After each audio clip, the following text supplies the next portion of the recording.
Hello everyone and welcome back in heroes campus. तो आज की ये वीडियो होने वाला है कैप्टन अमेरिका वर्सेस शैंग-ची। इन दोनों में से कौन ज्यादा पावरफुल है और कौन जीतेगा। तो इन दोनों को वर्सेस हम करने वाले हैं इन दोनों के पावर लेवल के ऊपर। हम इनके पावर बेसिस पे बहुत ज्यादा डिटेल जाकर एक कंपैरिजन करेंगे और देखेंगे कि कौन जीतेगा, कैप्टन अमेरिका या शैंग-ची। तो हमारा कैप्टन अमेरिका एक सुपर सोल्जर है। सुपर सोल्जर सीरम लेने की वजह से उसकी ड्यूरेबिलिटी एनहांस्ड हो गई और साथ साथ स्ट्रेंथ और सुपर सेंसेस और उसके स्पीड और वो हैंड टू हैंड कॉम्बैट में बहुत ज्यादा बेस्ट है सुपर सोल्जर सीरम की वजह से। और वो मार्शल आर्ट जानता है और तो और वो म्योलियर को भी लेफ्ट कर सकता है, यानी म्योलियर के लिए भी वर्दी है। और तो और उसके एक्सपीरियंस, वो बहुत ज्यादा एक्सपीरियंस्ड है। मतलब कि उस टाइम से लेकर अब तक वो काफी सारे विलन से लड़ चुका है, वो काफी ज्यादा एक्सपीरियंस्ड है।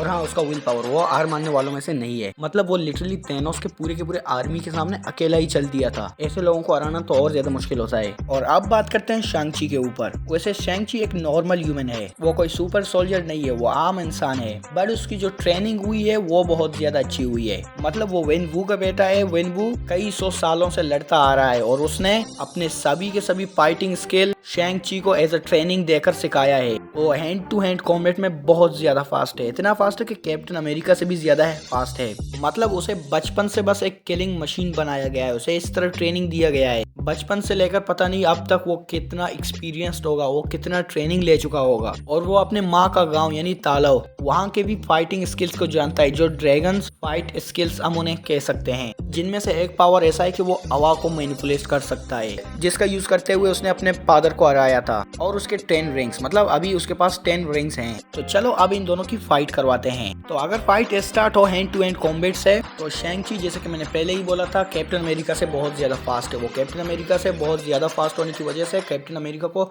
बहुत ज्यादा पंचेस मार सकता है। लेकिन जैसे कि मैंने कहा, कैप्टन अमेरिका एक सुपर सोल्जर है और शैंग-ची एक नॉर्मल ह्यूमन है। सुपर सोल्जर होने की वजह से कैप्टन अमेरिका बहुत ज्यादा ड्यूरेबल है, तो उसे शैंग-ची के पंचेस का कुछ खास असर नहीं होगा। बट अगर हमारा कैप्टन अमेरिका उससे पंच मारे तो शैंग-ची की हालत टाइट होगी, क्योंकि वो एक नॉर्मल ह्यूमन है और हमारा captain America super soldier serum की वजह से बहुत ज्यादा स्ट्रेंथफुल हो चुका है। तो अब ये कुछ ऐसा होगा कि अगर कैप्टन अमेरिका को शैंग-ची 100 पंचेस मारे और कैप्टन अमेरिका शैंग-ची को सिर्फ 2 पंचेस मारे, तो शैंग-ची की हालत खराब हो सकती है। क्योंकि शैंग-ची एक नॉर्मल ह्यूमन है, उसके पास ना ही कोई एक्स्ट्रा ड्यूरेबिलिटी है और ना ही स्ट्रेंथ। बट ये दोनों हमारे कैप्टन अमेरिका के पास हैं सुपर सोल्जर सीरम की वजह से। हाँ, मैं मानता हूँ कि शैंग-ची एक किलिंग मशीन है, लेकिन हमारा कैप्टन अमेरिका भी एक सुपर सोल्जर है, जिसने अब तक काफी सारे लोगों के साथ फाइट किया है, जिसमें से iron man, winter soldier, Ultron, Thanos, और उसने एक हेलीकॉप्टर को भी होल्ड किया था। एज ऑफ अल्ट्रॉन में उसने एक कार को भी होल्ड किया था। और captain America and the winter soldier movie में उसे 3 बुलेट्स लगे थे, लेकिन फिर भी उसने ये बड़े से